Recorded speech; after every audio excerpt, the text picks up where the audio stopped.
Noite, pessoal. Hoje a gente tem um tema bem interessante para tratar aqui, afinal, todos nós estamos envelhecendo, né, Cláudia? Nem me E fale. então a gente começa a conviver com as coisas, com as limitações, e o sono não deixa de ser um deles, né? Então é sempre muito interessante se a gente começa a discutir esse assunto. Eu acho que é interessante do ponto de vista profissional, sim, mas é muito interessante do ponto de vista pessoal para cada um de nós, né? E, inclusive, a gente ainda nem teve a live, já vieram várias perguntas. Nossa, É, então a gente já vai começar a... é um tema É, que atrai demais mesmo o interesse, muito, porque a população está envelhecendo. E, exatamente. e eu acho que a gente precisa começar a discutir esse assunto com mais frequência, para as pessoas entenderem. E eu acho que a live vai ser muito interessante. Sim, a gente vai fazer um bate-papo, né, Cláudia, que nem a gente Uhum. tinha falado, mas eu acho que a gente podia começar um pouquinho explicando para a população quais são as alterações que ocorrem de uma forma normal, esperada, enfim, no Uhum. sono com o nosso envelhecimento. Eu acho que isso é uma das coisas que às vezes os pacientes ficam, puxa, mas isso eu Esperado, estou não é esperado? esperado, isso não é normal que eu me sinta assim, que o meu sono seja mais fragmentado, assim. Então as pessoas às vezes ficam um pouco inquietas com isso, né? Então acho que é importante a gente explicar o que é normal com o sono, da mudança do sono mesmo com o envelhecimento. Tá ótimo. Então, enquanto você vai tentando resolver aí o problema do pessoal tentando entrar, eu acho que eu posso começar a falar desse processo de envelhecer e a relação disso com o sono, que é o que você está perguntando. Eu acho que para a gente entender isso, primeiro a gente tem que entender que a vida tem várias fases. E cada fase da vida, em relação ao sono e à vigília, à atividade e ao repouso, existe uma certa característica. Quando o bebê nasce, ele nasce com uma característica de um padrão de sono que a gente chama de polifásico, que é aquele padrão de sono, o dorme e acorda a cada 3 horas, até ele consolidar um padrão ajustado com o ambiente, com esse ciclo claro-escuro do dia e da noite. Isso vai levar uns 3 meses. Então, do nascimento até o envelhecimento, a gente vai passando por várias fases. A criança que começa a ter a necessidade, começa a demonstrar esse cochilo à tarde, mas já consolidou o sono Ah, noturno. a Sandra A conseguiu Sandra entrou. entrar. Que Que bom, bom. que bom. Deixa eu ver se eu consigo, porque consegui puxar aqui a Dalva e você. Vamos ver se vai. Eu recebi o convite, acho que se dava Ah, a receber. então acho que agora vai. Eu também estou aprendendo, viu? Eu também não sei lidar com esse negócio aqui. A Dalva entrou. Oi, Dalvinha. Ai, que bom. Tudo Oi, bem, oi, Dalvinha? queridas. Eu já tinha pedido várias vezes a solicitação. Eu falei, eu me senti uma pessoa. Não, mas Dalva, a gente está falando de envelhecimento aqui. Então a Cláudia estava falando Eu exatamente disso, estava porque vendo. eu também não sei se eu comi bola, entendeu? Se fui eu que não consegui. Mas deixa para lá, a gente vai tocar. Mas então, eu estava dizendo que as pessoas, quando elas começam a entender que a gente tem várias fases, e é normal, então, o bebê dormir e acordar a cada 3 horas, é normal o adolescente ficar com essa necessidade de sono um pouco mais tardia. Então, a gente consegue começar a aceitar que é normal, ao envelhecer, principalmente depois dos 60 anos, apresentar algumas características um pouco diferentes do que a gente apresentava na vida adulta. Então, eu acho que primeiro a gente tem que aceitar isso, né? Às vezes as pessoas mais velhas, e a gente tá nessa fase, né? Chegando nessa fase, a gente também tem essa dificuldade de se enxergar envelhecendo e aceitar isso. E o que acontece? Acontece que essa relação de sincronia entre o que a gente chama de relógio interno, que é o nosso sistema temporal interno, e o meio externo, que é o claro e escuro, a variação do dia e da noite, essa relação ela enfraquece. E ela enfraquece porque a gente começa a ter, por exemplo, o nosso cristalino na nossa retina, ele fica mais opaco, que é quando a pessoa começa a desenvolver catarata. Mas até ela estar de fato com catarata, ela vai apresentando essa opacidade no cristalino e ela deixa então de perceber a luz externa como ela percebia antes. Essa dificuldade de perceber a luz pela retina vai afetar a percepção do relógio biológico interno e, portanto, não vai marcar tão claramente aquele horário da vigília, o horário do sono.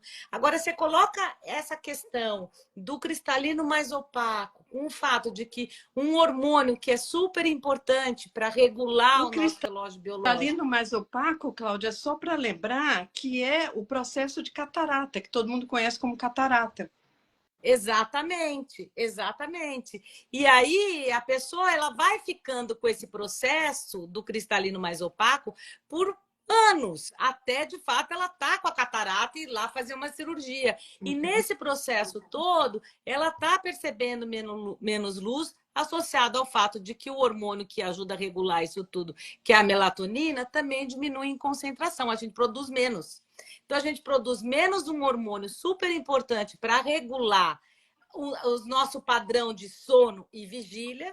A gente tem o cristalino mais opaco. Então, isso só para dar alguns exemplos de que a gente tem esses sinalizadores internos, como um todo, mais enfraquecidos. Então, essa relação com o meio interno e externo enfraquece. Se enfraquece, os meus horários eles não ficam mais tão claros assim de sono e vigília. Então, o idoso passa a apresentar um padrão que vai se aproximando um pouco, até às vezes a gente fala, nossa, um pouco do bebê, porque ele tem vontade de cochilar mais vezes, Sono ele perde né? um sono polifásico, aquela concentração mais longa à noite. Isso vai deixando de acontecer. Então, ele começa a apresentar um padrão em que ele acorda às vezes mais cedo, e aí ele tem uma dificuldade para pegar no sono de novo, ou ele acorda no meio da noite e não consegue mais dormir, ele tem um padrão mais alterado de sono. Então, eu acho que a primeira questão é aceitar que esse padrão é diferente, ele mudou.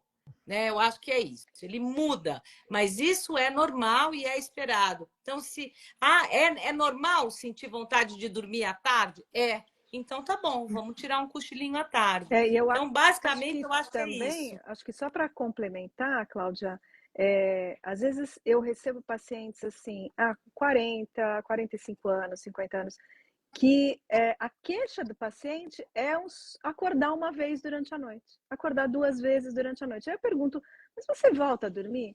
Volto, doutora, mas acordo uma vez. E aí você vai ver, o paciente tem um sono normal, ele não tem nenhum distúrbio, mas ele está numa faixa etária que ele está nessa transição, né? Então, isso que você falou da aceitação é muito importante para tudo, né? A gente tem que aceitar as ruguinhas, começar a usar óculos. Eu mesma tô com óculos aqui do lado e não uso. Mas são as mudanças naturais que vêm. Então, você falou mais ou menos dos 60 anos, mas nos 60 anos é muito óbvio. E aí, mas vai vendo um período de mudança, né? Então, eu acho que essa fase de mudança que é importante a gente também deixar claro para as pessoas que nessa fase de meia-idade as coisas já começam a mudar um pouco, né? E aí a gente vai ver lá na frente a situação um pouco mais, digamos, estabelecida, né, dessas alterações, né?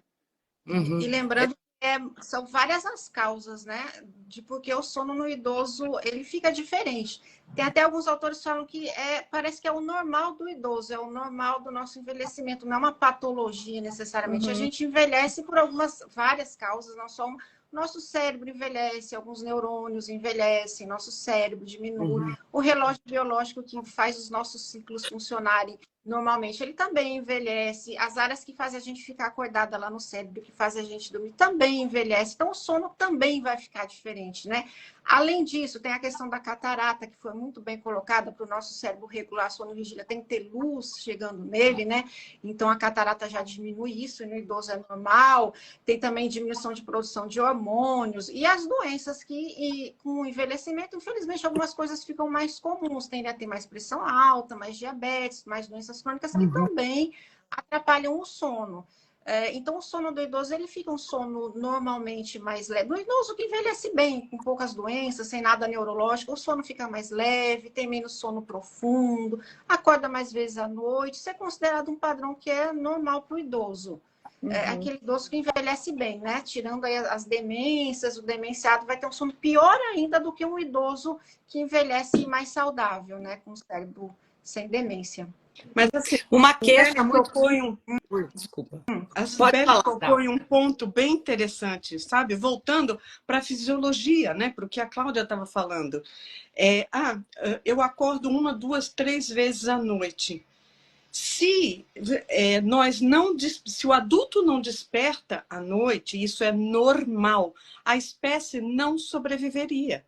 Então, essa questão de dormir, não, eu quero dormir e acordar no dia seguinte, isso não é esperado de um adulto, muito menos de um idoso. Tá? É que existem coisas, né? É diferente você acordar 3 vezes para urinar, por exemplo, que isso já caracteriza um número de micções à noite anormal, mesmo para o idoso. Né?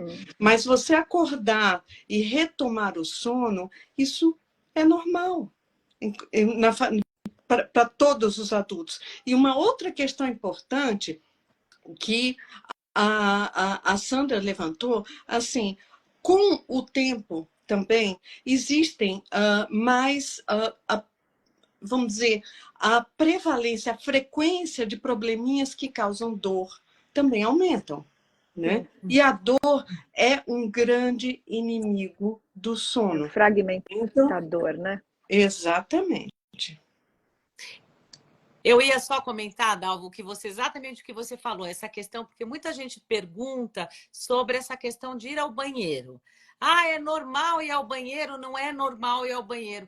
E é exatamente o que você falou. Eu acho que é importante frisar isso. Se a pessoa acorda 10 vezes para ir ao banheiro, é claro que não é normal. Mas ela acordou uma vez durante a noite, foi ao banheiro, nem é todo dia, acorda de vez em quando. Claro que isso é esperado. Vai depender do número de copos de água que ela tomou um pouco antes de ir para a cama. Então, eu acho que é isso também, como a Cibele falou, né? Às vezes a pessoa quer um sono, na verdade, que não existe. Ele é produzido pelos Zolpidem só, né? Porque senão ele não acontece. Deitou e acordou. Não existe isso. E a gente precisa, em algum momento, também falar dessa questão, já que a gente falou, se chama noctúria, essa frequência anormal aumentada de urinar à noite, alguns chamam de nictúria ou noctúria. Enfim, praticamente ambos os nomes são aceitos. Isso é muito importante. Por quê? Porque vamos imaginar que a pessoa ela entende que ela precisa de um hipnótico ou de um medicamento para dormir, porque ela acorda muitas vezes e, na realidade, ela tem uma noctúria. E, ao ter noctúria, mesmo com medicamento, ela precisará urinar. E muitas vezes ela levanta e isso aumenta o risco de queda. Tá? Então, quando a gente fala em sono no idoso, a gente tem que pensar que o idoso tem que ter um ambiente propício para dormir. Um quarto limpo, né? Ele tem que respirar um ar que seja adequado, com uma temperatura adequada, obviamente uma cama adequada, reduzir a iluminação, né? Da mesma maneira que a gente precisa de luz de dia, reduzir a iluminação. Entretanto, alguns cuidados para os idosos que se levantam se o quarto estiver muito escuro, existe o risco do idoso tropeçar e cair. Né? Evitar tapetes, evitar objetos pérfuro-cortantes contundentes próximos. Né? Então, um ambiente adequado para o sono do idoso é muito importante também. Isso não custa muito caro. É verdade. Só um parênteses aqui, no centro de geriatria, aqui onde eu faço pesquisa, tem um setor, que é um setor de ergonomia, lá, enfim, tem alguns profissionais que trabalham com isso, e eles têm um quarto lá, na verdade é um quarto, é um apartamento modelo, né? Então, eles têm pessoas, esses profissionais, eles vão na casa do idoso, eles fazem uma adaptação do local para ficar mais seguro. Então, assim, colocando cantos arredondados, como a gente faz com criança. Exato. Né? E uma das coisas que eu achei bem interessante, eles têm, sabe aqueles Parece negócio de árvore de Natal, mas é uma borracha transparente que tem luzes dentro, mas é uma luz fraquinha e tem um dimmer. Então eles colocam isso na borda, assim, no rodapé do quarto, onde o idoso precisa ir, por exemplo, à noite. Então, se o idoso vai até o banheiro, tem o caminho para ele chegar até o banheiro. Se é um idoso que tem hábito de ir até a cozinha durante a noite, eles fazem essa adaptação, achei super legal. Porque é uma forma da gente diminuir acidente, exatamente o que você falou, né, Dalva? Isso é muito importante. Então, eu vou reforçar o que vocês três falaram, especialmente o que a Cláudia falou, assim, sono é vida. Pessoal, só para lembrar, tá? Nós estamos aqui por causa da semana... Do sono. Da semana do sono, né? Pois é, era para estar com a camiseta, gente. Desculpa, esqueci da camiseta completamente. Vim correndo aqui para a live. Eu também acabei esquecendo, mas quando eu passei, eu falei, não, eu vou lembrar.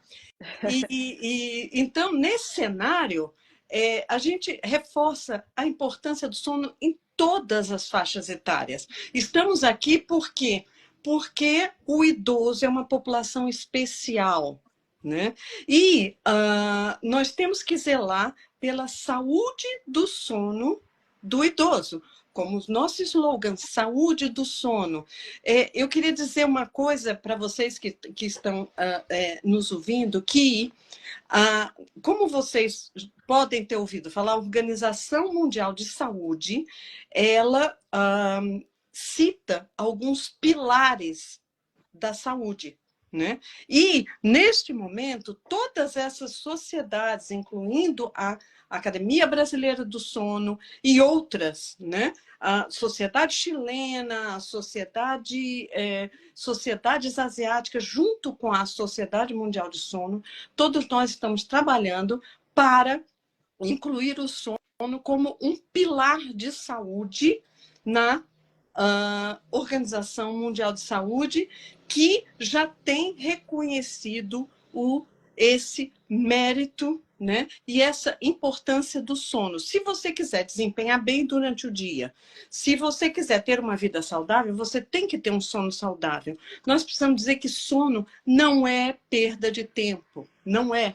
O sono é necessário, ele é fisiológico. Durante o sono, a Sandra citou algo muito importante. Existem processos que ocorrem durante o sono e que também são menos eficientes no idoso. E você imagina, o processo já é menos eficiente no idoso e ele ainda tem insônia e ainda acorda muito, seja por dor, seja para urinar. Então, é importante lembrar que o sono no idoso é multifatorial. Investigar possíveis causas de noctúria, de acordar muito à noite, melhorar as questões dolorosas, lembrar que existem muitos tratamentos que não necessariamente incluem medicamentos, né? Eu vou só colocar aqui, Dalva, uma pergunta que colocaram, porque ela vai diretamente em relação ao que você está falando. Uma pessoa perguntou aqui, então, como diferenciar o sono do idoso, o que é normal do que é patológico, né? Então, eu acho que aí entra no que a doutora Dalva estava falando, essa pessoa precisa ser avaliada por um médico na área de sono, para entender se a queixa dela é uma queixa que está dentro do normal da faixa etária dela, se ela tem alguma questão, que isso eu vou perguntar para a doutora Sandra depois, se ela tem alguma questão que é clínica, alguma condição clínica ou neurológica, ou enfim, uma questão clínica que está atrapalhando o sono dela, ou pelo tratamento, ou pela própria condição clínica, ou se é uma questão do envelhecimento normal, né? Então, eu acho que se existe uma queixa, se é uma coisa incômoda, o paciente precisa procurar uma avaliação médica. Sibeli, eu acho que a Sandra tem muito a contribuir nisso, mas antes disso, para essa resposta, né? E a Cláudia também tem muito a contribuir para essa resposta. Por quê? Porque o limite entre o normal e o anormal, quando nós envelhecemos, é tênue. Veja, as enzimas hepáticas, os nossos exames, quando eu tinha o meu hemograma, né? As minhas hemácias eram X, agora são Y. A função hepática, por exemplo, as enzimas do fígado que a gente mede nos exames de sangue, elas também tendem, né, a aumentar um pouquinho. Enfim, N processos ocorrem com o envelhecimento. Eu andava muito rápido, agora eu ando mais devagar, etc, etc. Né? E com isso também o sono. Então, muitas vezes, esse limiar se o idoso ele funciona bem durante o dia e ele tem, como a Cláudia falou, apenas um cochilo, a necessidade de apenas um cochilo que não é muito longo à tarde, e no resto do dia ele funciona bem, ele se sente bem, então possivelmente ele está dormindo bem, apesar dele poder referir, olha, eu acordo umas 3 vezes por noite. Tá. Então, perfeito. Então, eu acho que essa contribuição exatamente da Sandra para explicar um pouquinho para a gente, Sandra, o que as patologias, enfim, algumas condições clínicas e neurológicas, enfim, o que isso pode interferir no sono e se existe alguma relação dessas condições com sono ou até com tratamento medicamentoso, não medicamentoso, em relação às queixas de sono. Sim, sim. Muita coisa interfere com o sono do idoso. Lembrar que o idoso tende a ter mais diagnóstico de patologias, de comorbidades do que quem é mais jovem. Então, tende a ter mais pressão alta, mais diabetes, problemas de coração, problemas de pulmão, às vezes fumou a vida toda e tem um DPOC, uma doença pulmonar mais grave, diabetes, problemas neurológicos. Lembrar que os idosos também tendem a ter mais depressão. Assim, a idade avançada é um fator de risco para doença mental, depressão, ansiedade, tudo isso, todas essas doenças interferem no sono. Então, o paciente com problema de coração, cardiopatia, pode às vezes ficar indo ao banheiro, uma das causas de nictúria ou noctúria, levanta várias vezes para ir ao banheiro, ou tem falta de ar quando deita, ou tem apneia do sono, que é um risco também alto com a idade.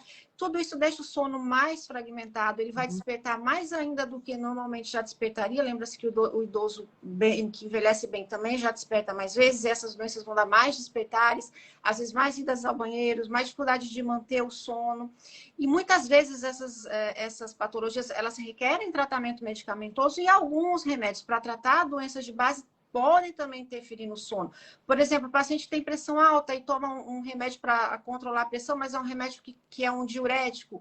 Aí tem que lembrar da dose exata, tomar de manhã. Se o idoso toma um diurético que ele tem que tomar para pressão alta à noite, aí ele vai mais ao banheiro fazer xixi, né, à noite. Isso atrapalha o sono, e às vezes é só reajustar o horário da medicação, não necessariamente a dose. Alguns outros remédios para pressão, como beta-bloqueadores, podem dar mais pesadelos, muitos sonhos, né? O paciente às vezes acorda assustado no meio da noite, corticoide, que pode dar insônia, alguns antidepressivos, que a depressão, infelizmente, também aumenta com a idade. Alguns antidepressivos podem deixar a boca mais seca, mais dificuldade para dormir, tirar o sono, alguns até dão sono, o paciente se mexe mais à noite, né? Às vezes o sono REM, o paciente começa a se mexer e fazer o que sonha por causa de algum remédio. Então, isso é importante. Então, tratar as doenças, maximizar, otimizar o tratamento de doença de base é importante para melhorar o sono, tratar o coração se tiver uma cardiopatia, deixar ele bem tratado do diabetes, da dor, e também a escolha do medicamento adequado para esse medicamento não piorar o sono do idoso. Então, tudo isso é importante. Tratar bem alguma comorbidade e escolher medicação que vá não ter tanto problema com o sono. E só relembrando que, como tem pelo menos duas neurologistas aqui, sono é vida, sono é cérebro saudável, dormir bem ao longo dos anos, das décadas, faz nosso cérebro envelhecer com mais saúde, menos chance de ter demência. E só para terminar, o idoso que envelhece com demência, ele vai ter tudo isso que a gente falou, só que pior, né, Dalva, né, Cláudia? Vai ser mais exacerbado esse sono. Muito legal. Eu vou colocar uma questão que trouxeram aqui, que eu acho que é muito legal em função do que você está falando, Sandra. Quais as estratégias de higiene do sono para uma pessoa idosa? E se uma má higiene do sono é na mesma pergunta, ou seja, se a pessoa que ela trouxe durante a vida toda, exatamente o que você falou, Sandra, assim, durante jovem e tal, dormia cada dia no horário, um dia dorme 4 horas por noite, no outro dia dorme 11, e horários diferentes, e uma higiene do sono muito ruim e tal. Se isso aumenta risco então, são duas questões em uma, de que fazer com a higiene do sono no idoso, e se a gente chega terceira idade, trazendo hábitos ruins, o que isso pode trazer para o nosso sono lá na frente? Quem quer responder? Quem quer falar? Eu queria só aproveitar e resgatar uma coisa que eu acho importante, que o idoso sempre reclama muito da memória, né? Principalmente ao longo do processo de envelhecimento. Então, eu queria reforçar para quem está assistindo o quanto que o sono é importante para a memória. Então, se você está muito preocupado com a sua memória, então comece a se preocupar com o seu sono, porque ele com certeza vai melhorar a sua memória. E não é para ignorar o sono, como muita gente faz, né? Que acha que não é importante se preocupar com o sono. E respondendo essa pergunta, eu vou só começar falando que eu tenho certeza que todo mundo falaria aqui, que é o fato de que essa higiene do sono, ela vale para o adulto e ela vale para o idoso. Quer dizer, não é porque a pessoa fica idosa que ela tem que deixar aqueles hábitos e recomendações para trás. Então, todas as recomendações, elas continuam válidas. Desde você criar um ritual para dormir, não comer muito próximo da hora de dormir, não fazer exercício perto da hora de dormir, começar algo que eu tenho dito bastante, usar luzes amarelas em casa, né? Não esses LEDs brancos à noite. Quer dizer, você acende a casa inteira à noite com aquele LED branco. Você começar a diminuir, usar umas luzes amarelas mais escuras um pouco na sua casa. Você vai preparando esse ambiente para você ir dormir. Fica mais fácil você pegar no sono.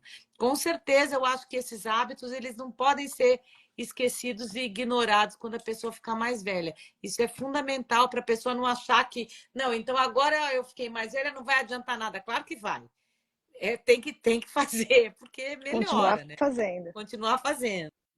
E em relação à regularidade, já tem trabalho, os trabalhos mais recentes mostram que regularidade ao longo da vida, do horário de dormir e acordar, faz bem para a saúde.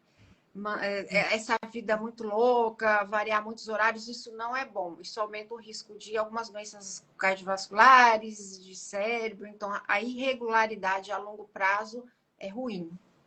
Na verdade, vamos lembrar, pessoal, que em 2017, um trio de cientistas ganhou o prêmio Nobel porque conseguiu desvendar o mecanismo, né, molecular dos relógios biológicos. O nosso corpo, ele precisa de rotina. Então, muitas vezes, eu digo até para os pacientes e para os alunos, né? Para você sair da rotina, você tem que ter uma rotina. Então, você não pode viver numa irregularidade, né? Porque são muitos relógios, cada órgão funciona em sincronia com os outros, né? Então, essa sincronia, esse funcionamento nas 24 horas, né? Muitas vezes até mais, né? O período é maior do que 24 horas, né? A Cláudia é especialista nisso, tenho certeza que ela está gostando muito do que eu estou falando. Então, nesse cenário, a rotina é importante. Olha, tem um estudo, uma documentação dos centenários, né? Existem alguns locais no mundo em que esses locais concentram centenários. E uma das coisas que apareceu, que é diferente neles comparado à população geral, é que eles dormem exatamente aquelas mesmas horas da noite, o cochilo deles de dia tem exatamente a mesma duração e o mesmo horário todos os dias, e eles caminham, eu não vou lembrar agora de cabeça o número de passos, tá? Mas que eles caminham. Então, que eles são também... Né? Exatamente. Então, o que você nota, o que você tira desse estudo é que eles têm um ritmo vigília-sono e um ritmo de atividade robusto. Dal, você me lembrou, só falando rapidinho, que eu acho importantíssimo lembrar, que as pessoas têm que se expor à iluminação natural de manhã. Sim.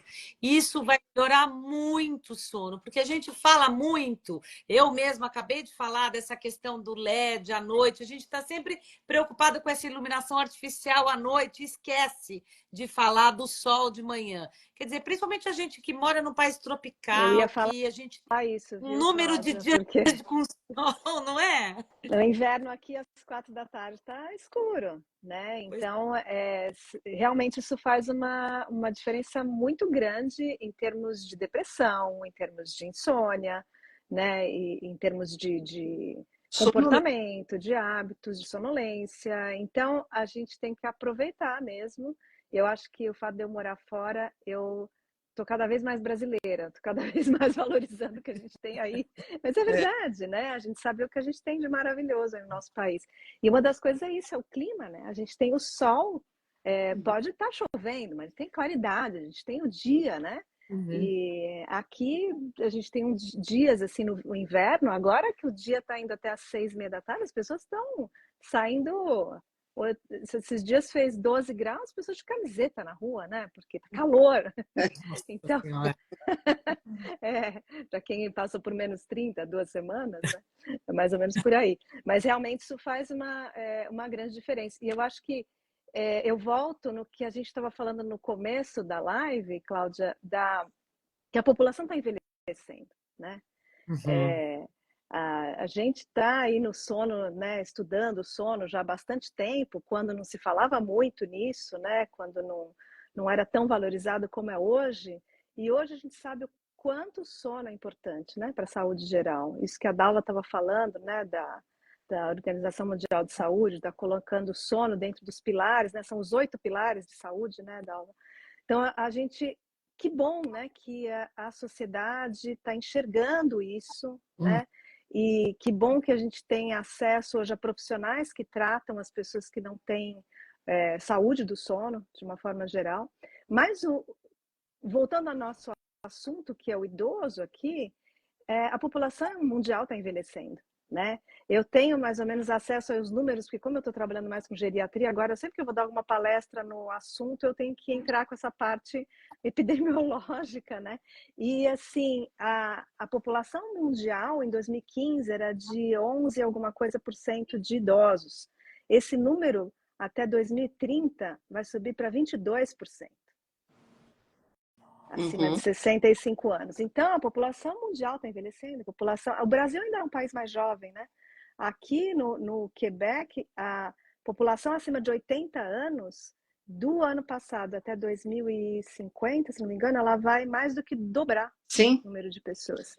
Então, sim. assim, não é só a população acima de 65 anos, é o que a Organização Mundial de Saúde chama da quarta idade, né? Uhum. Acima dos, acho que 85 ou acima dos 90, não me lembro, que seria a quarta idade, está aumentando muito o número de pessoas nessa faixa etária. E a medicina, no meu caso, a odontologia, a biologia, a fisioterapia, a nutrição, a gente tem que estar, profissional de saúde tem que estar preparado para acompanhar e atender essa população, né? Então a gente tem que se adaptar a uma nova realidade, né? A taxa de natalidade está mais baixa e a taxa de sobrevivência mais alta. Então a gente vai Exato. conviver, né? Não somos só nós vamos conviver com pacientes mais idosos e com mais comorbidades, né? Então, você trouxe uma mensagem muito importante, Sibeli. Nós temos que envelhecer da melhor maneira possível. Ninguém quer envelhecer muito doente, né? Então, se vocês imaginarem o sono, existe a medicina. O clínico geral é o médico da vigília e nós somos, né, vamos dizer assim, os profissionais da saúde do sono. Né? Então, por exemplo, quem tem uma saúde bucal muito ruim, dorme mal. Então, não adianta você ter a melhor terapia, a melhor higiene do sono, enfim, o melhor medicamento do mundo, se você também não tem uma boa saúde. Né? Então, um estilo de vida favorável também está atrelado a um sono melhor e vice-versa. Exatamente. Então, é uma seta dos dois lados. Então, eu deixo essa mensagem, tem que cuidar da saúde também. Meninas, Para eu queria ficar agradecer. claro, Oi. para envelhecer bem, dormir Valeu. bem, tomar sol de manhã, andar muito, se mexer no sol e dormir bem. Vai envelhecer melhor do que quem não faz nada disso. É É isso isso aí, aí. Cuidado envelhecer com bem. câncer de pele. Também A tem luz que solar cuidar, é né? muito Mais importante, mas você tem que estar É protegido. isso aí. Meninas, eu queria agradecer muito a presença de vocês. São 8h10 já e a gente vai trocar as nossas 3 convidadas aqui. Hoje é uma live, eu falei que das meninas poderosas, que são só meninas, 7 mulheres ultrapoderosas de cor-de-rosa aqui hoje. Então, eu queria muito agradecer vocês. Acho que foi muito legal esse bate-papo e super obrigada, viu? Muito obrigada. Tchau, boa noite. Tchau, gente. Pessoal, não Tchau. saiam, que a gente vai trocar as nossas 3 convidadas. Acho que está entrando. Oi, Simone, boa noite. Só não tô te bem? vendo. Não tá me ouvindo? Não tô te vendo. Ah, que engraçado. Eu tô te vendo. Vamos lá, vamos ver se o pessoal entrando aí eu consigo ver. Fernanda, tudo bem, Fernanda? Oi, tudo bem? Boa Tudo noite. bom? Falta só a Lilian. Peraí. Aí, a Lilian acho que tá entrando. Dessa vez acho que acertei mais para... Tá conseguindo ver agora, Simone? Aí sim. Oi, Lilian. Eu Tudo pode... bem? Oi, Tudo Lilian. bom? Boa noite. Boa noite. Boa noite. Eu tô vendo a minha, a Lília e a Fernanda, mas não vejo você, Sibeli, mas Ué, Ah, que gozado. Mas estou vendo as 4, então tá ótimo. Então, acho que tá ok. Bom, boa noite, meninas. Eu não sei se vocês acompanharam o nosso Oh, bate-papo. Aí tava um muito bate-papo bom, muito hein? bom. Excelente. Falando bastante aí sobre, né, o sono, o que é normal, né, no Exato. idoso, e falando um pouquinho das patologias. A gente não deu muito tempo de falar sobre os distúrbios do sono no idoso, né? A gente acabou tanto assunto, né? Mas a gente vai conversar um pouquinho aqui. Eu queria começar perguntando um pouquinho para Simone. Simone, para você explicar aí para o pessoal, antes da gente falar um pouquinho do controle da apneia do sono, eu queria que você falasse um pouco para a população se a insônia do idoso ela é parecida com a insônia do jovem, se os sintomas são mais ou menos parecidos, e na apneia do sono no idoso, se você também observa alguma coisa de diferente, quais são as principais queixas, como que o paciente chega em geral para você para diagnóstico? Então, primeiro que a apneia ela pode se apresentar até como insônia, né? Ao invés da gente esperar que o idoso sinta sonolência, porque pode sentir também, né? Por exemplo, nas mulheres idosas, a apneia do sono pode se manifestar, pode aparecer como queixa de insônia. Então, a insônia do idoso pode vir também com esse sono picado, a pessoa que começa a dormir com facilidade, porque ele às vezes tem uma sonolência maior, mas que fica com sono fragmentado, dorme, acorda, o que a gente chama de insônia de manutenção. Ou aquele despertar precoce, a pessoa acorda muito cedo e não consegue retomar esse sono mais, que é típico de questões relacionadas a problemas de ansiedade, de depressão, mas também isso pode confundir com um padrão mais matutino que o idoso começa a ter, né? De dormir mais cedo e acordar mais cedo do que um adolescente, por exemplo, que dorme tarde e acorda tarde. Né? Então, o idoso vai transformando esse padrão dele de hora de dormir, de hora de acordar, e isso às vezes confunde com insônia também. E a apneia acaba se misturando com isso tudo, porque a apneia também fragmenta o sono, também faz a pessoa acordar um monte de vezes. E os sintomas da apneia, às vezes, se são muito misturados com outros sintomas que vêm com o envelhecimento, como o negócio de acordar à noite várias vezes para fazer xixi. E a apneia já é uma coisa que é subdiagnosticada, né? Que é pouco diagnosticada na população geral, e no idoso é mais ainda. Né? E a gente acaba diagnosticando, no final das contas, a partir dos problemas de saúde que vêm em consequência da apneia. Então, é quando o cardiologista manda com uma arritmia que está acontecendo de madrugada, com a pressão que não abaixa durante o sono, com um AVC que aconteceu no meio da noite ou nas primeiras horas da manhã, e isso desencadeia um processo da gente procurar pela apneia do sono, porque muita gente acha também que idoso é normal roncar, né? Então, não é normal roncar em fase nenhuma da vida, nem É. quando a gente envelhece. Eu acho que além disso, além do idoso achar que é normal roncar, eles acham que é normal dormir mal, eles acham que é normal. É, Eu já tive muito paciente assim que começa a tratar no consultório, eles falam assim: ah, você tem queixa, alguma coisa, dorme mal, sonolência, fragmentação de sono.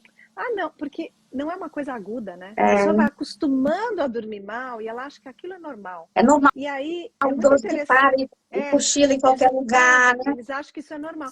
E aí, muitas vezes, você começa a tratar esse paciente, seja a gente, né, Lilian, com aparelho oral, seja com CPAP, né, Fernanda? Aí o paciente vem se sentindo tão melhor. Aí eu olho lá na ficha e falei, mas você falou que você não tinha sintoma nenhum? Ele falou, não me dava conta. Né? E Porque eu acho que o muitas idoso vezes vai eles falam, né? convivendo. Ah, doutora, isso não sei se é importante, porque meu pai roncava, meu avô roncava, e ninguém dava importância para isso, Como se né? fosse E quando a gente normal, começa a né? tratar na nossa área, né? Deve ser o mesmo com o CPAP, lógico, mas a gente tem uma redução muito grande do que vocês estavam falando no bloco anterior, que é o número de vezes de urinar, de levantar para urinar. Então, essa noctúria reduz muito, né? Porque você reduz o peptídeo ali, o estímulo desse peptídeo natriurético que acontece aí durante o sono quando você tem apneia. E aí, a gente reduzindo essa apneia, a gente vai dar um conforto. E muitas vezes eles acham que também é normal ficar levantando e fazendo xixi a noite inteira. Lógico, dadas as devidas proporções, com medicamento, como vocês comentaram no bloco anterior, né? Considerar todo o histórico do paciente. Mas mesmo aqueles que usam medicamento, eles vão ter uma redução desse número de levantar para ir no banheiro. Então, isso é um conforto que parece tão sutil para nós, mas para eles, não ter o sono Então, ajuda interrompido é muito. um presente, né? Assim, nossa, se eu soubesse, porque incomoda, né? Até pra gente, imagina para eles, que já tem a queixa natural, né? Por conta de estar envelhecendo, e a gente sabe que isso vai acontecer. Então, para eles, quando eles melhoram isso, é um presente, assim, eles nunca iam imaginar que um tratamento com aparelho intraoral e com CPAP poderia trazer esse benefício para eles, né? De ter um sono melhor. Fernanda, você acha Exato. que você tem experiência com paciente mais idoso? Você acha que eles Sim, não, adaptam com isso mais dificuldade? Ou você tem alguma coisa assim que você costuma lançar mão para ajudar na adaptação para esses pacientes? sim. Tudo isso que vocês falaram é muito pertinente. Tanto a primeira parte da live, né? Retomando um pouco lá da fisiologia realmente do envelhecimento, até chegar na percepção. Né? Quando o paciente percebe a melhora, talvez antes ele não tinha tantos sintomas, ou não percebia sintomas, por exemplo, sonolência, que é o que mais a gente acaba vendo ali no consultório, né? Mas pensando no processo de envelhecimento, é esperado que o idoso ele vá ter um enfraquecimento da musculatura como um todo, sobretudo da musculatura dilatadora ali da faringe.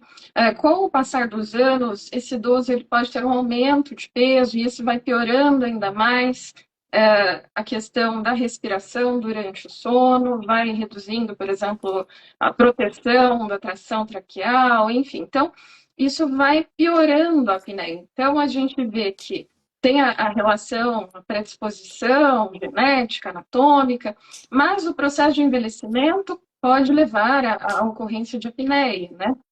E aí, quanto mais grave, o que a gente vê, tanto na prática clínica, no consultório, quanto os estudos mostram, né?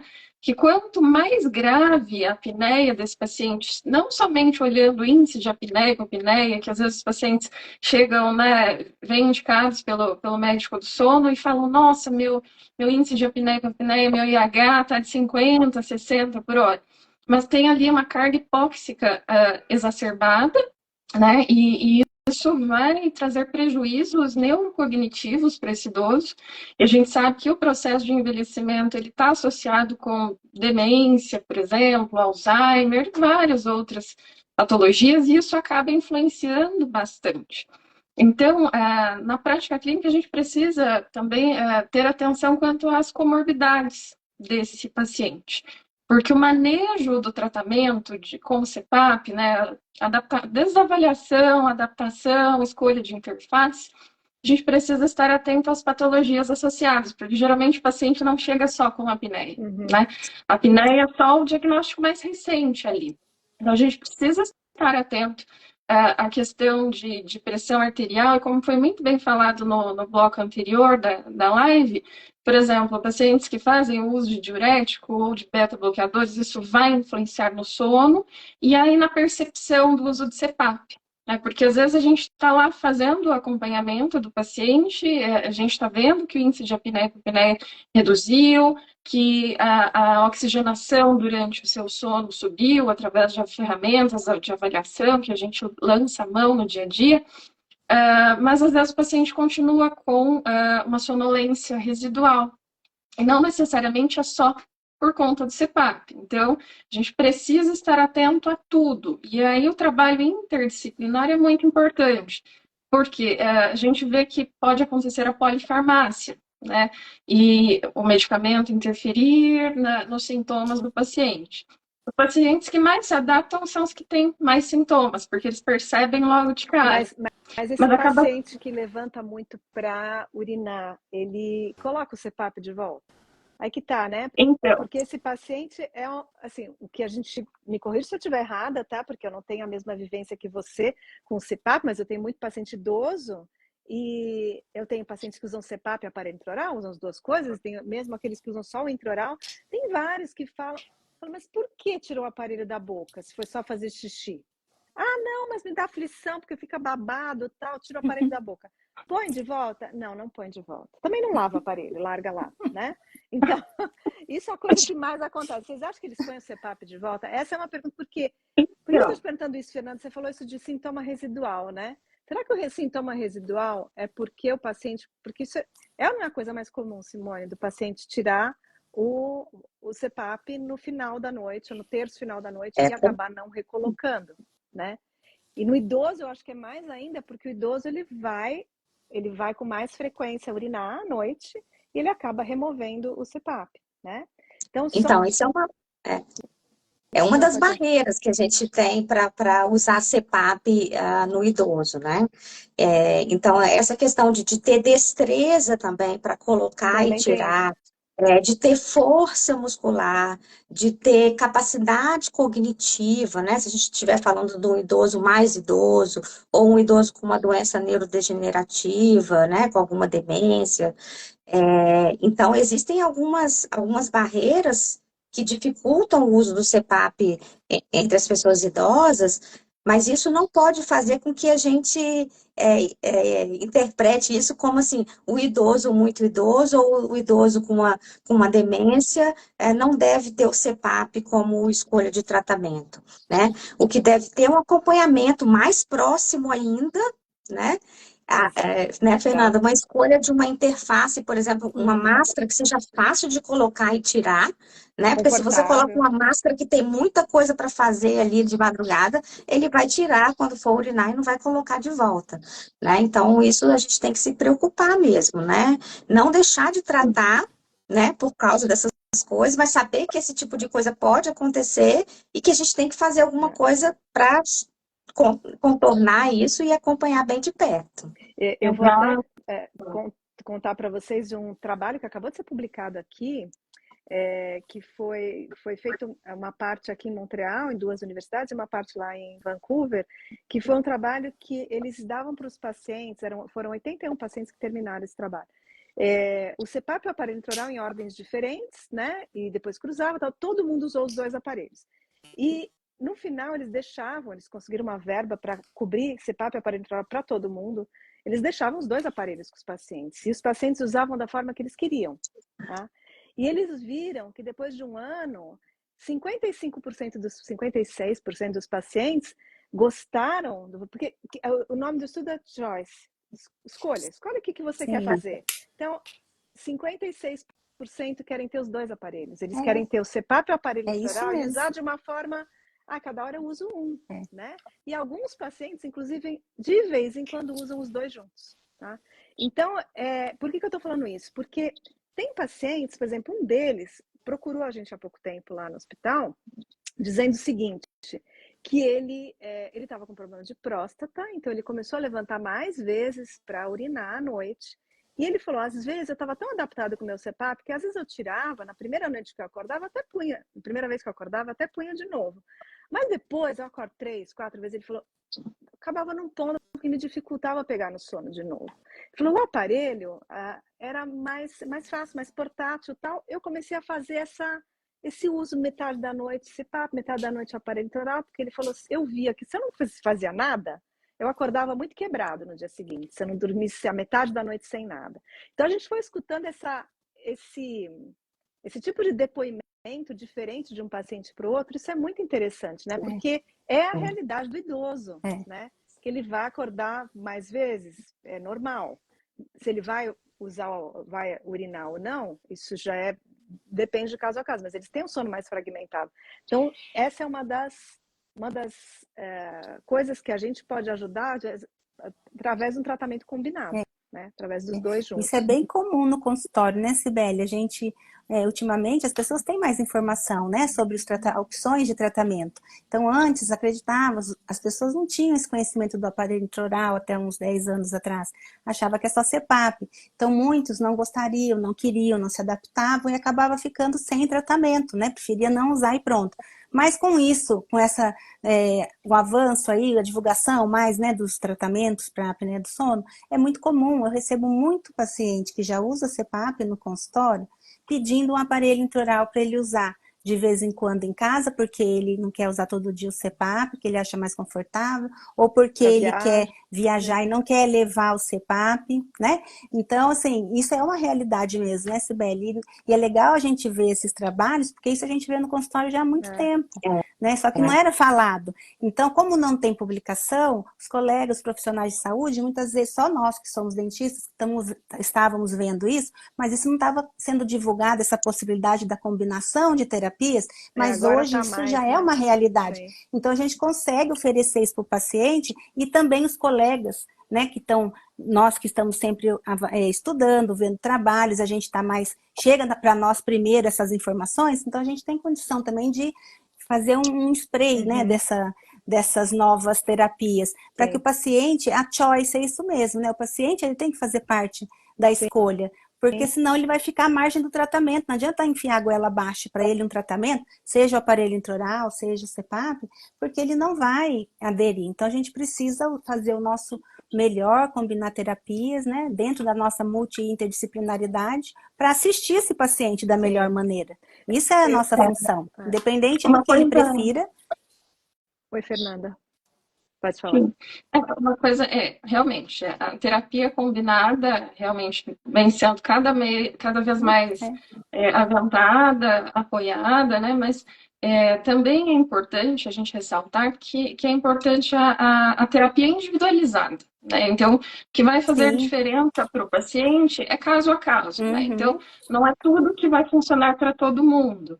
Mas, só voltando um pouquinho na pergunta da Cibele, com relação à retirada, né, por exemplo, no meio da noite, pode ser por conta de noctúria, né, aquele paciente que vai ao banheiro e, eventualmente, depois ele volta e talvez colocaria o aparelho intraoral, enfim, mas o que acontece? As interfaces vão ajudar, então existem hoje interfaces mais simples do ponto de vista de colocação, mas é importante que a gente faça engajamento da família nesse acompanhamento. Não só o paciente, claro. Tem que ter educação quanto à doença, né, a patologia, para que, eu acredito muito que quando o paciente entende o porquê, fica mais fácil de tratar.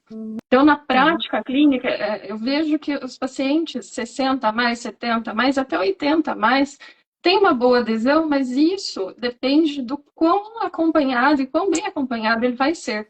Então, o paciente, por exemplo, que vai para adaptação e acompanhamento com o CPAP, com o fisioterapeuta do sono, por exemplo, é importante que o profissional também esteja atento aos efeitos adversos, aos sintomas que o paciente vai ter, porque eles vão surgir, né? E isso vai fazer toda a diferença, é o divisor de águas. Principalmente na primeira semana, né? A gente sabe que a primeira semana de tratamento prediz o tratamento ali a médio e longo prazo. Então, se a gente consegue sanar alguns incômodos que os pacientes têm, a adesão vai sendo melhorada, né? E uma coisa importante também de retirada do CPAP no meio da noite, além da noctúria, né? Que uma coisa que pode facilitar, e eu isso indico para os pacientes? A máscara, eu sempre tento máscaras que não tem aqui nada no campo visual, então a visão do idoso ela fica livre, né? E eu vejo que Isso é às vezes importante. alguns idosos vão e tiram a traqueia direto do CPAP e vão, né? E isso não pode, porque aí a gente tem risco de queda, porque a traqueia é longa, comprida, pode tropeçar ali, cair. Então, preferir interfaces que ou você desconecta aqui no alto, mas aí tem a questão de limitação motora. A gente sabe que tem doenças músculo-articulares, ou o paciente que tem AVC.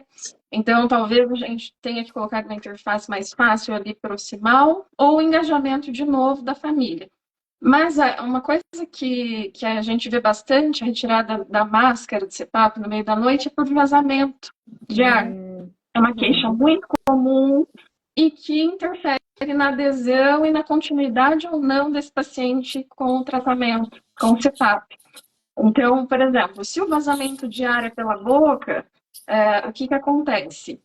O paciente ele vai ter a boca ressecada, ali a xerostomia, e aí a gente precisa ficar atento também, porque tem medicamento que dá esse efeito colateral, então a gente precisa fazer a leitura detalhada.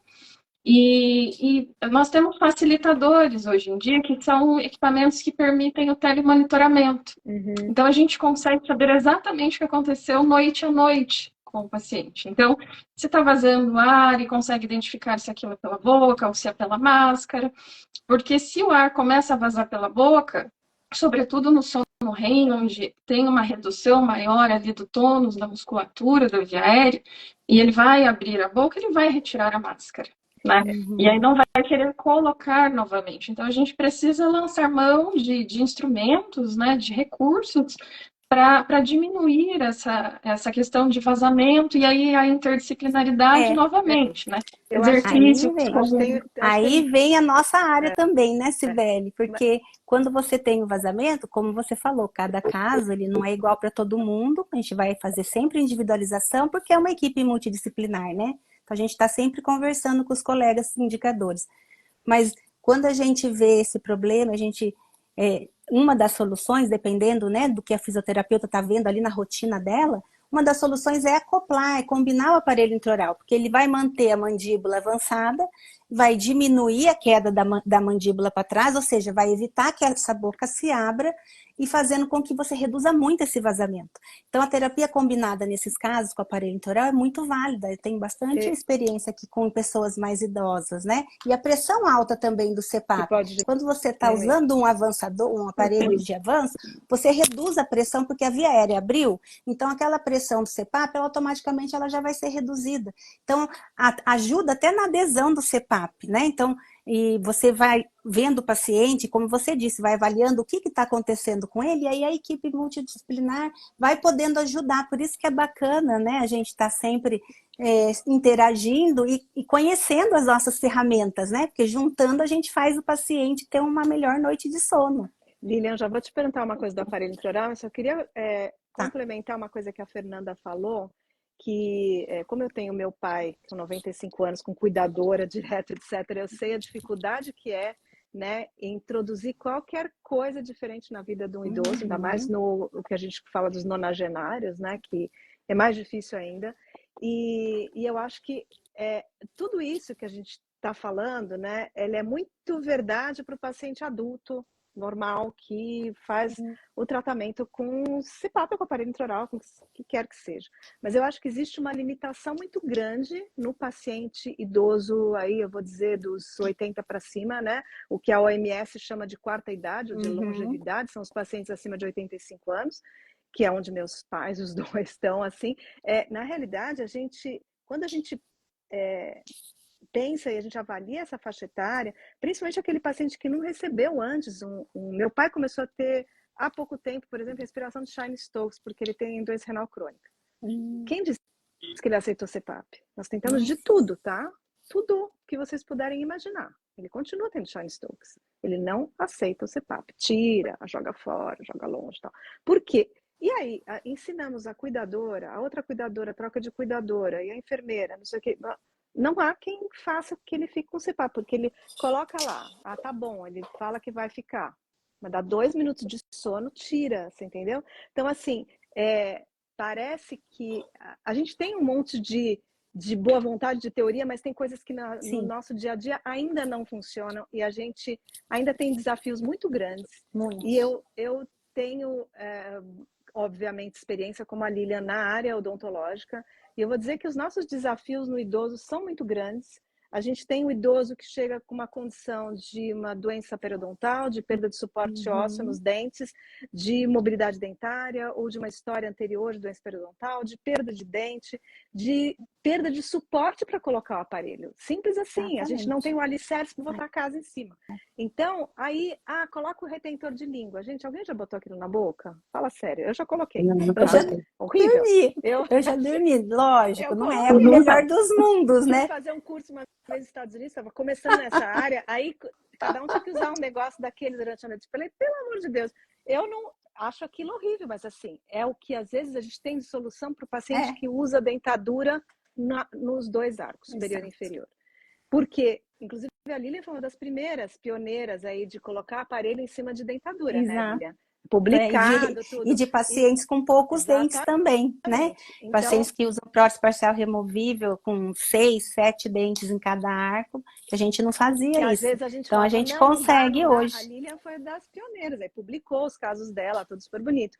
Então, esses casos a gente não consegue, né, Lilian? Mas o paciente que é desdentado total, que não tem nem implante, nada, a gente tem uma limitação muito grande. Muito grande. E aí, a outra limitação que eu vejo também, que eu já tive alguns pacientes de consultório, que mesmo com uma condição bucal razoável, a gente não consegue colocar o aparelho intraoral, porque o paciente nunca usou nada na boca. Então, aos 70, aos 80, aos 90, ele vai ter que usar alguma coisa na boca e ele não consegue se adaptar, né? Então, a gente tem desafios bastante grandes, né?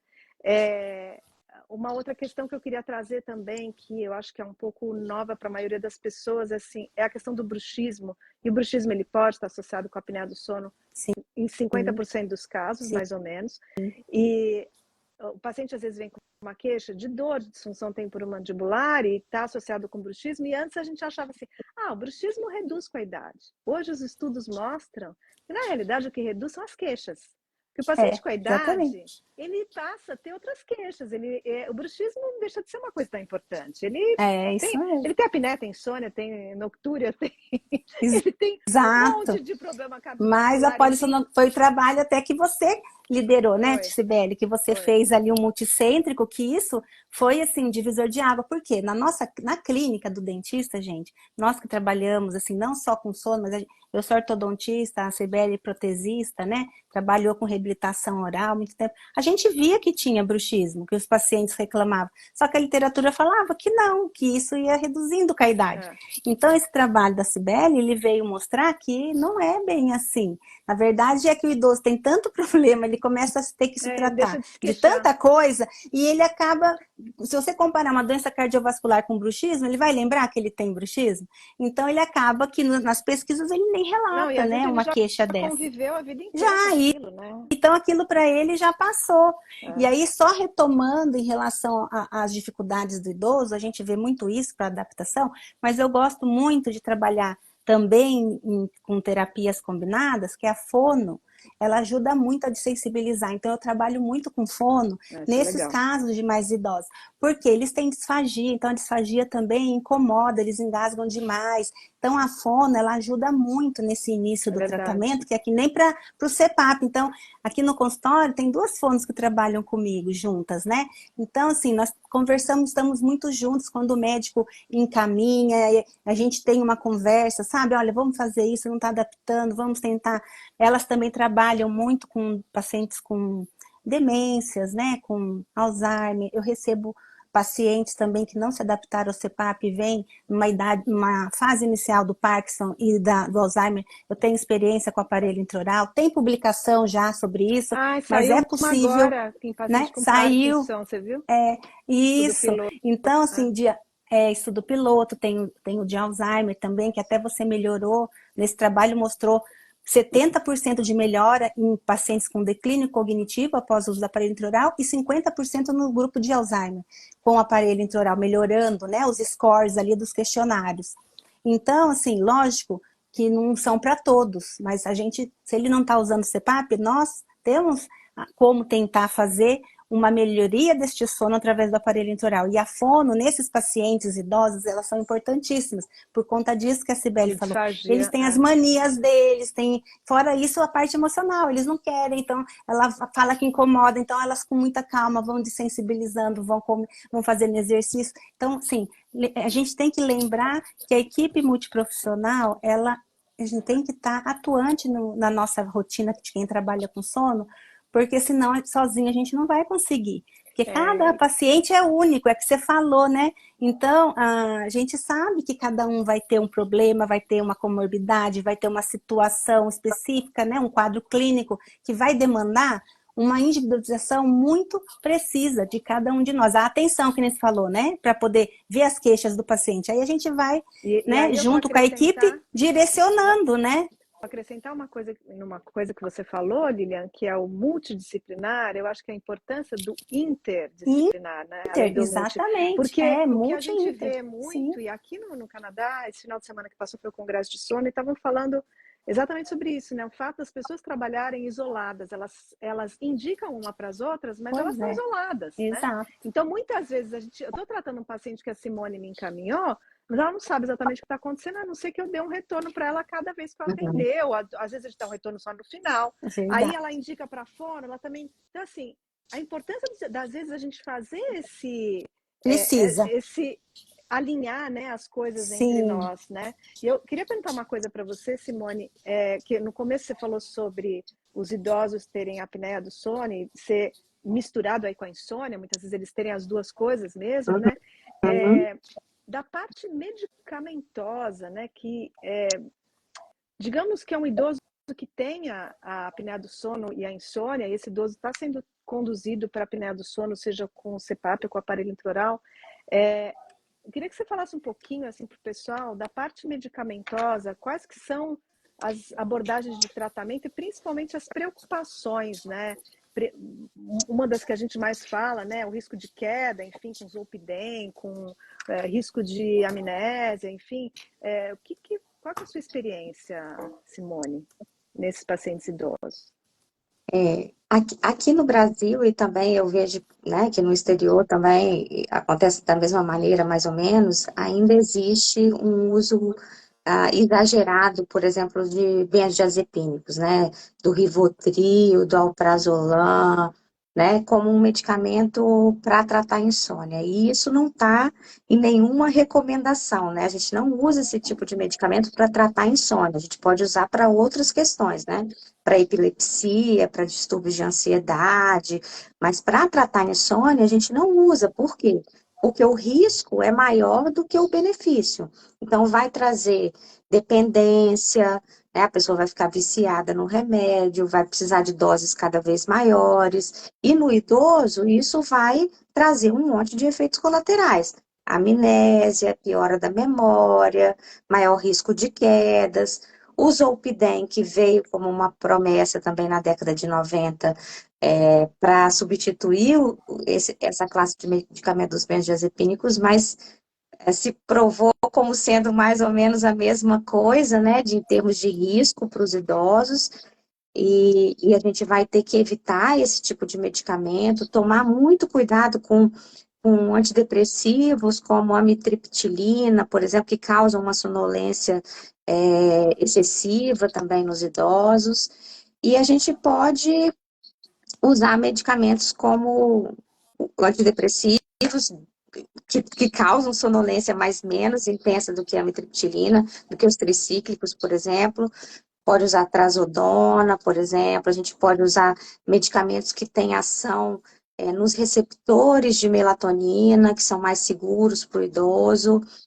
Como existe, é uma coisa meio controversa, né? Mas como existe uma queda da melatonina ao longo do tempo, a gente tem que caprichar um pouco nas medidas comportamentais para fazer com que o nosso corpo produza o máximo de melatonina possível, mesmo à medida que a gente vai envelhecendo, né? Tomar sol durante o dia, escurecer o ambiente à noite. E quando existe muita queixa de sono no idoso, eu gosto de experimentar medicar com melatonina e acompanhar esses pacientes, né? Mas lembrar que a terapia cognitivo-comportamental para insônia também, nessa população de pessoas idosas, é o que é mais recomendado para a gente tratar a insônia. Então, ajustar certos comportamentos, Os ensinar hábitos, né? técnicas de relaxamento, né? Algumas técnicas de psicologia do sono, para a gente conseguir melhorar a qualidade do sono sem, muitas vezes, usar a medicação. Muito bom. E é importante também na comisa, né, quando a gente tem essa comorbidade, quando o paciente também não está se adaptando ao CPAP, a gente também pode, né, Cibele, nessas horas, usar o aparelho intraoral, né? Então, a gente apresentou um trabalho, um piloto, onde a gente viu melhoras significativas, né, na latência, na duração desse sono do paciente, junto com a melhora da apneia do sono. Então, a gente vai aos poucos, né, eu acho que à medida que passa, a ciência vai mostrando, e tudo que a gente consegue avaliar, né, ou seja, pesquisar, é porque uma hora a gente teve necessidade disso na clínica. Toda pesquisa, acho que surge assim, você não tem um estalo e fala, eu vou fazer isso. Não, você vai tentando as coisas, vai movimentando o seu conhecimento, né, sua base baseada em ciência, na fisiologia, e tudo a gente vai usando as ferramentas. E aí a gente vai descobrindo formas de poder melhorar cada vez mais, né, as condições para aquela pessoa, independente de ser idosa ou não, para ela também, nesse quesito da comisa, também ter uma opção de tratamento, uma terapia combinada também. Acho que a gente já vai começar a finalizar. Eu vou ver se tem alguma pergunta aqui, para um pouquinho. Tinham várias perguntas. Algumas perguntas já foram respondidas, porque o sono fica mais fragmentado, os distúrbios mais comuns na população, isso tudo acho que já foi falado. Que é fisiológico, que não fisiológico, por que levantar no meio da noite, né? Estratégias de higiene do sono na pessoa idosa. Perguntaram bastante coisa assim do ponto de vista mais geral, né? Então eu queria ir finalizando, queria agradecer vocês, como eu falei no começo da live com as outras 3 meninas, foi a live das meninas superpoderosas, a 7 de cor-de-rosa aqui. Foi maravilhoso. Foi muito legal. Muito bom. Então, obrigada às 6, né, que participaram. Obrigada eu, foi muito rico, muito precioso essa nossa conversa, Foi viu? muito bom mesmo. Tanto a primeira fase da live quanto essa, foi muito bom trocar com vocês, Foi bom muito demais. bom mesmo. E assim, é o que a gente falou lá no começo da outra live, né, que a população mundial está envelhecendo mesmo, né? Exato. Então, na nossa área, né, Lilian, você foi mais pioneira que eu aí de começar a olhar para os velhinhos, né, e eu vim depois. Importante é olhar, né, Cibele? Precisa, importante, né? é olhar. Na realidade, agora eu sou docente aqui no Canadá, né, em Montreal, na área de odontogeriatria, né, que é aqui chamado de gerodontologia aqui, né? E a gente, então tem uma linha de pesquisa aí para entender um pouco melhor esses pacientes e pesquisar. A gente está com uma linha de pesquisa aí no MCI, né, que é o Mild Cognitive Impairment, que é dano cognitivo leve, né, que seria uma pré-demência, e a parte relacionada ao sono. Existem alguns indicativos de alterações já musculares nesses pacientes pré-demência, e parece que um dos precursores dessa alteração muscular é na musculatura mastigatória. Então, a gente está conseguindo avaliar esses pacientes num processo pré-demência e fazer um diagnóstico mais precoce, né? Nossa, exatamente. que maravilha, parabéns. Obrigada. Fiquei feliz de saber. Muito legal. Não sabia dessa área, nossa, maravilha. E a gente está, sim, tem várias coisas, e uma das coisas que a gente viu também, que os pacientes que não têm dente também têm bruxismo, viu? Então, isso, verdade. Continua tendo bruxismo, por quê? Por instabilidade de via aérea.